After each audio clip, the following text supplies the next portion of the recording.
Morning.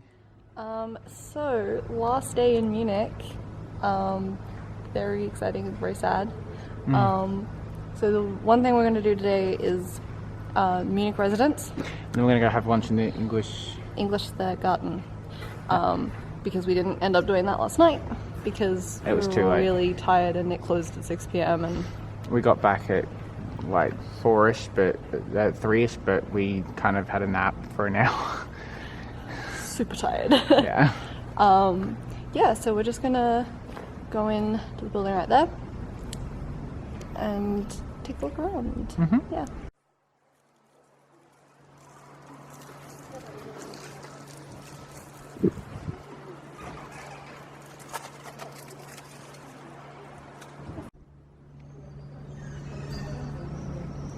Just a garden out the front of the entrance of the Munich Residenz.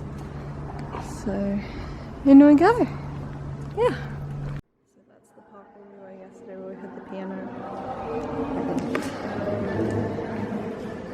And the grey building is the residence and treasury where we're in at the moment.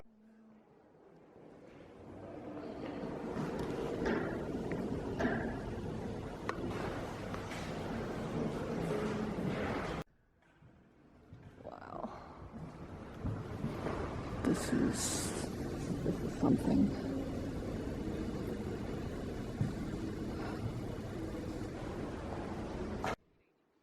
So this room is the Antiquarium, and it's the oldest room in the Munich Residenz. It was built to house all of these statues that are on either side of the room.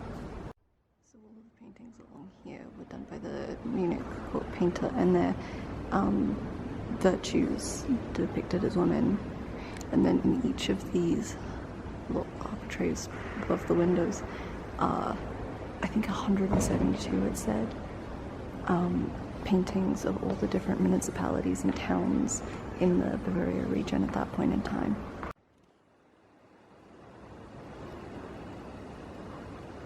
This is a fireplace. Says James.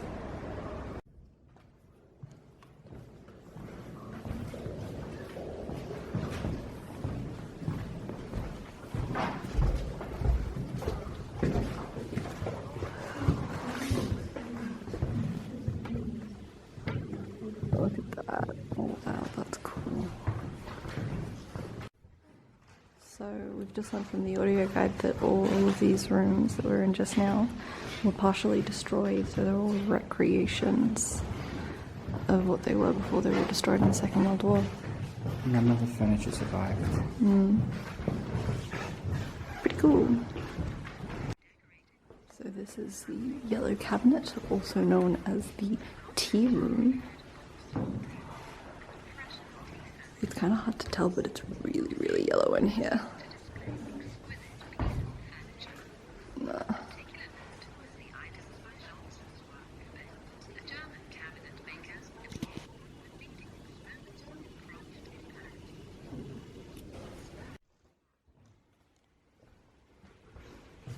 This is the elector's bedroom. It's fairly obvious. Look at that wallpaper though. Goodness. Something else.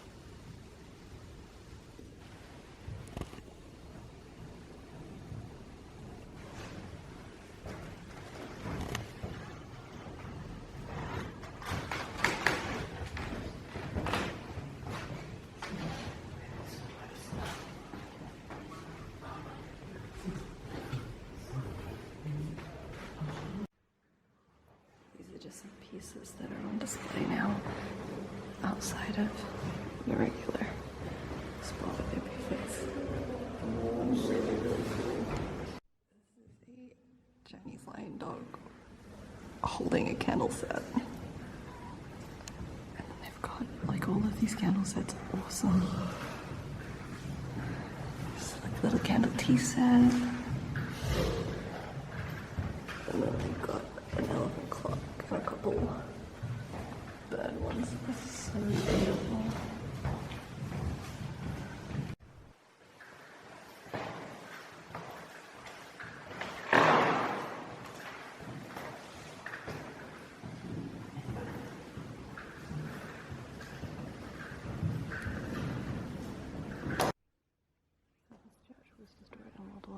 well, and it has been slowly rebuilt. It used to be covered in the frescoes that you can see on the other side of the room.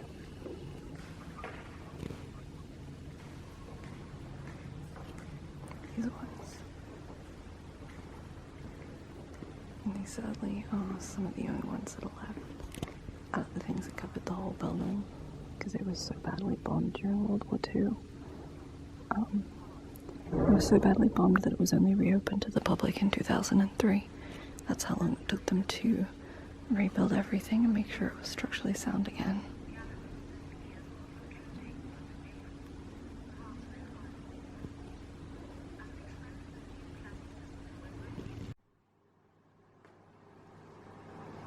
Another bedroom.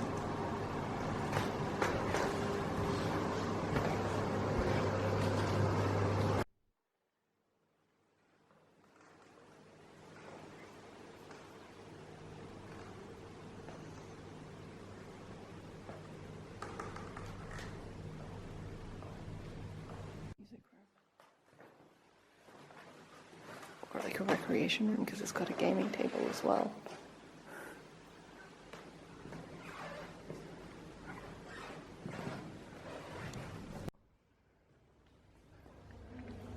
They've got a little rendition of the rooms in the residence. That's kind of really cool.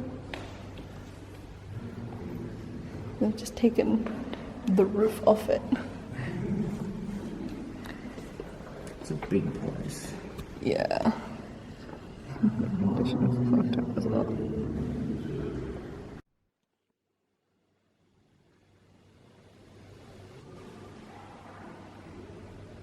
So they've got a bunch of pictures and plans of the winter gardens.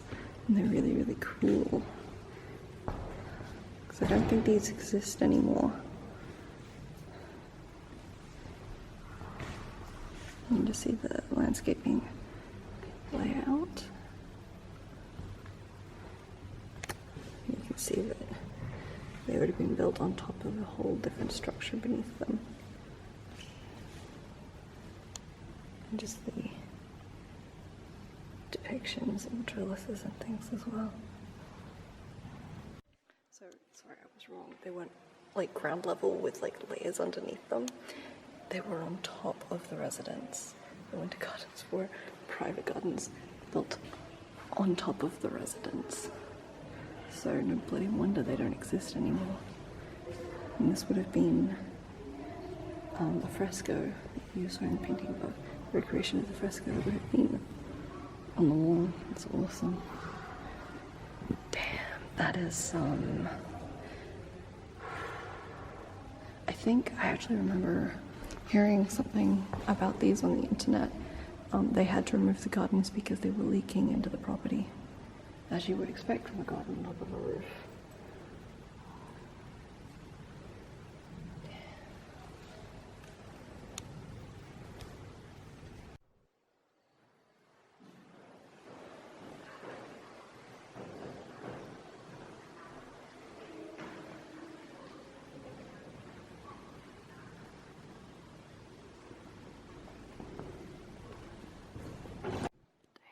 That's brutal. That painting is just brutal.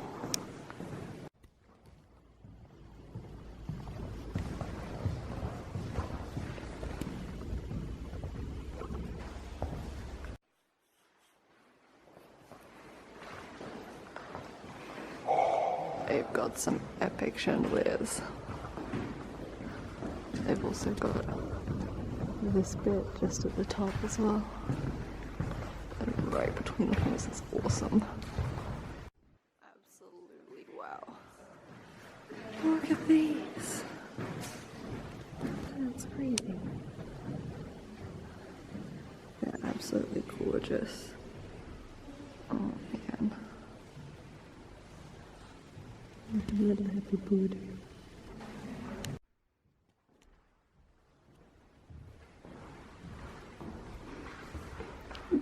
This writing desk is spectacular. Oh my god, look at the detail on it.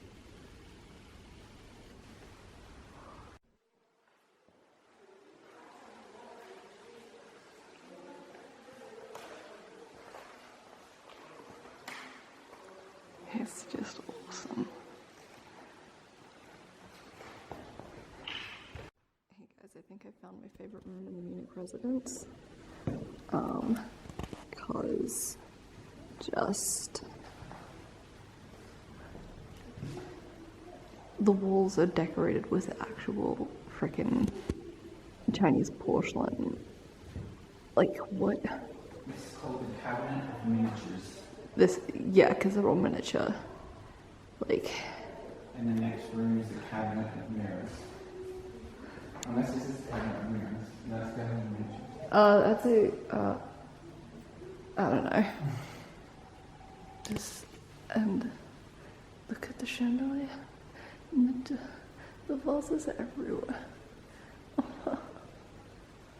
Why is it so impressive? It's literally all around. There are This is probably the Cabinet of Mirrors.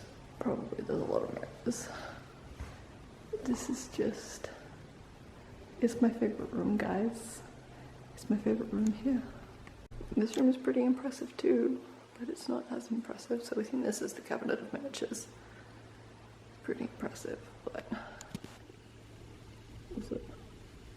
Look at the chandelier and how detailed and intricate it is. What? This is another really impressive chandelier. Oh my gosh.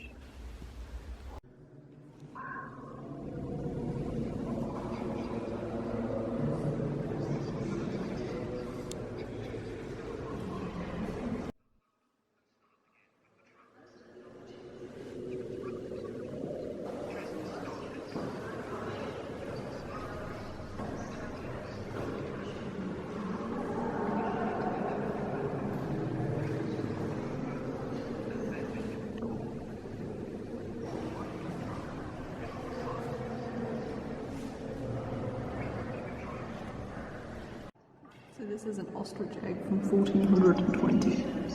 That's just kind of weird. My god, this is detailed. Look at the carving inside this thing.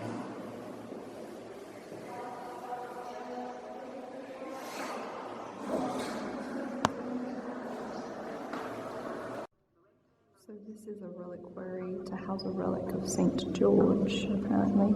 One of the Today we don't know who made that. But one of the Wittenberg line became incredibly pious and made it his life's mission to find a bunch of holy relics. So he had this made to house one of them. It is absolutely spectacular. It's just encrusted with gems and some of these are just so incredibly detailed. Look at this thing.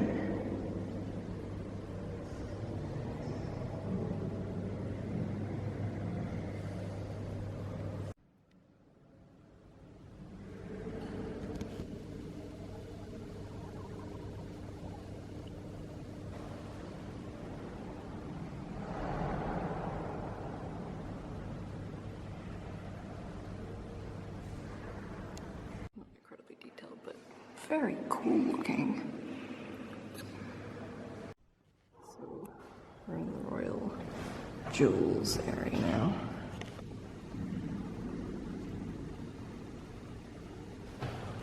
But also the royal swords, ceremonial swords and such. And James has found ceremonial crowns.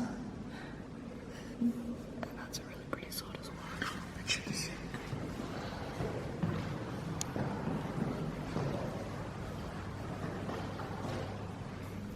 And there would be a coronation scepter here as well.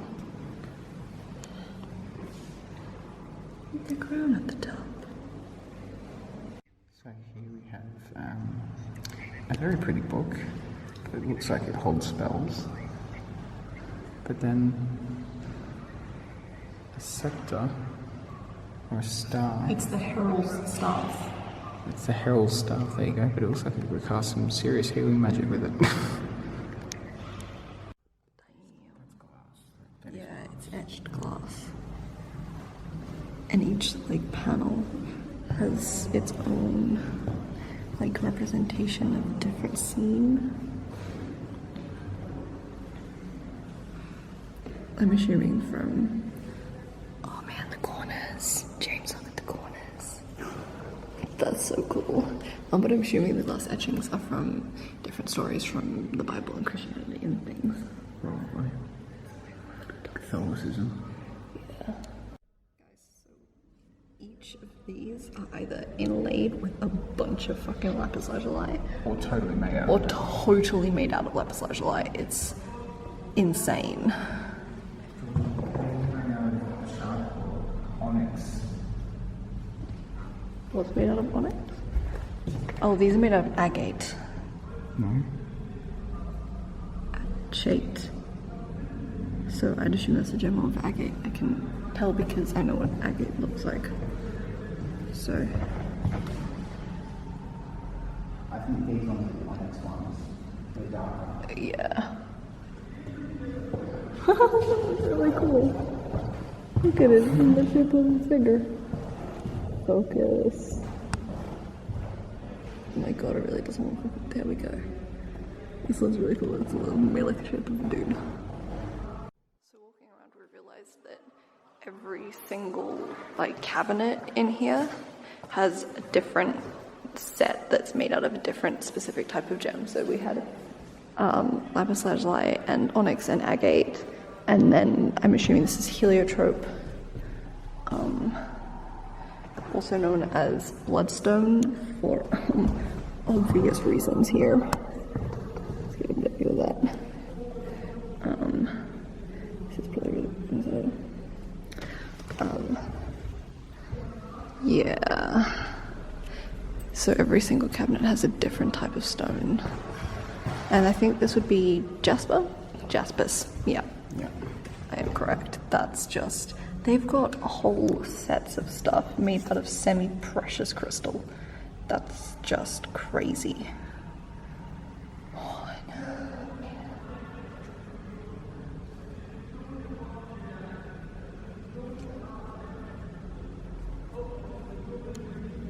guys, this is so adorable. Look at this little owl having a little bath. It's so cute.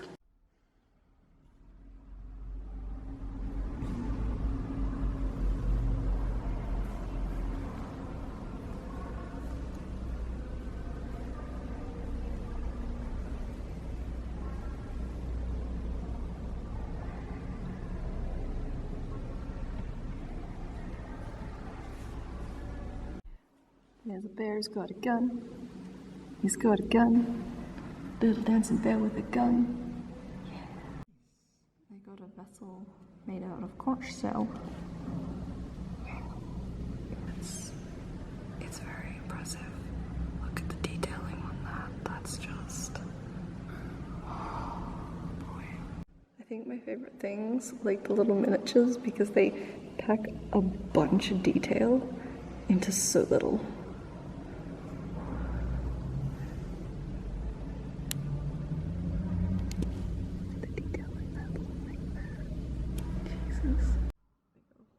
Cutlery set inlaid with like ivory and like, look at that.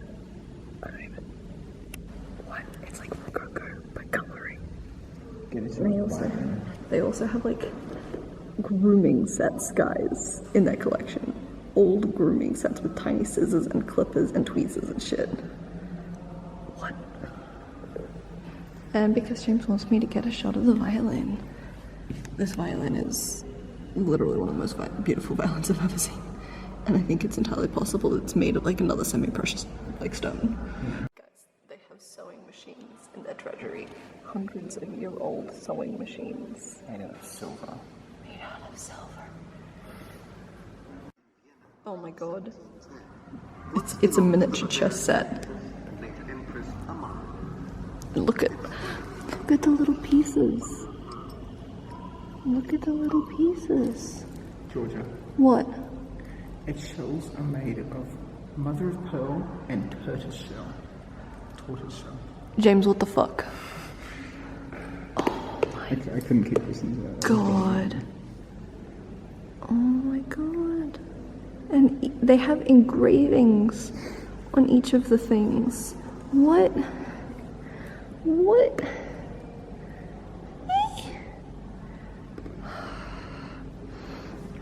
I'm trying to get like a really good view of these, but it's really hard because they're packed so closely together.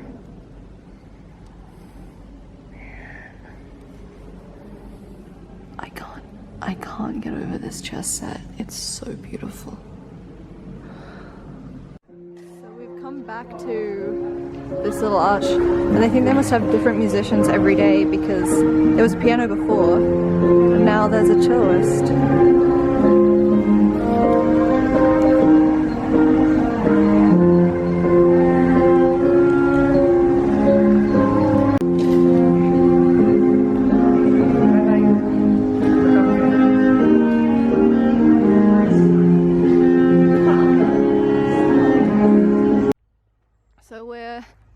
Just gonna go a little bit north of the beer garden where we've had lunch. I had like a pork schnitzel. And I had currywurst. As per normal, yeah. And we tried Spitzer, which is a German drink. Which is a mix of Coke and Fanta. And it was actually really good. Kind of good. We were expecting it to taste awful. I would have drunk all of it regardless, because I was expecting it to taste awful. But it was really actually kind of nice. Yeah, she ended up drinking probably about 60% of it. Oh, 50, half off. She says that. But yeah, we're just gonna go on a walk up to a lake that's, I think maybe about 10-15 minutes up north, because this park is big, guys. It's like kilometers long. It's so big there is a bus that goes through it. It's a big boy. Yeah. So yeah, we're just gonna keep walking north and we'll show you when we get to the lake. Made it to the lake. Super duper pretty. But there is a lot of birds. Oh look, there's a little building pavilion through on the other side that you can see. Just through the two little islands. It's pretty.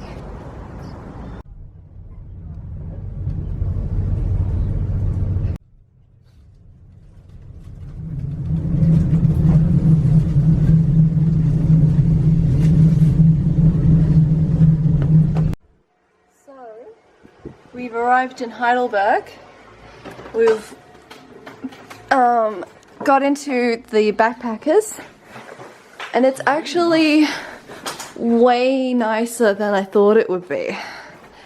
And they've got free breakfast cereals and milk and stuff we can use, and like tea services, which is awesome. And we're in Old Town, which you just saw, so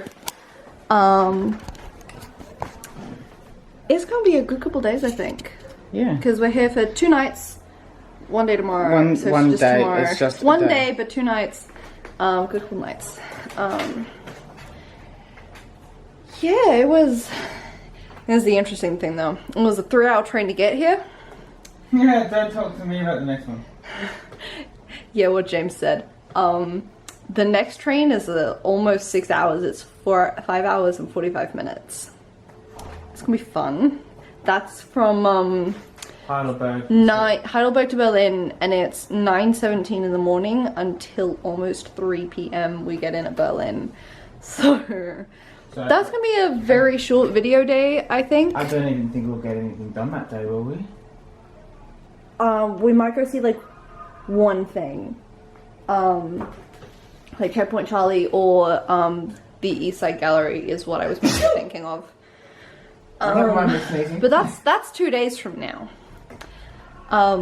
But yeah, I just thought I'd do like an exit video because it was a lot of train and residence today.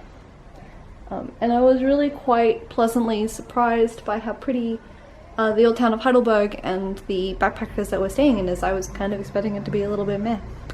And the exciting thing is as well is that after like 13 days of not having enough internet, we're finally able to have enough internet to actually post some of the videos. So 12 videos will be going up in the next 2 days.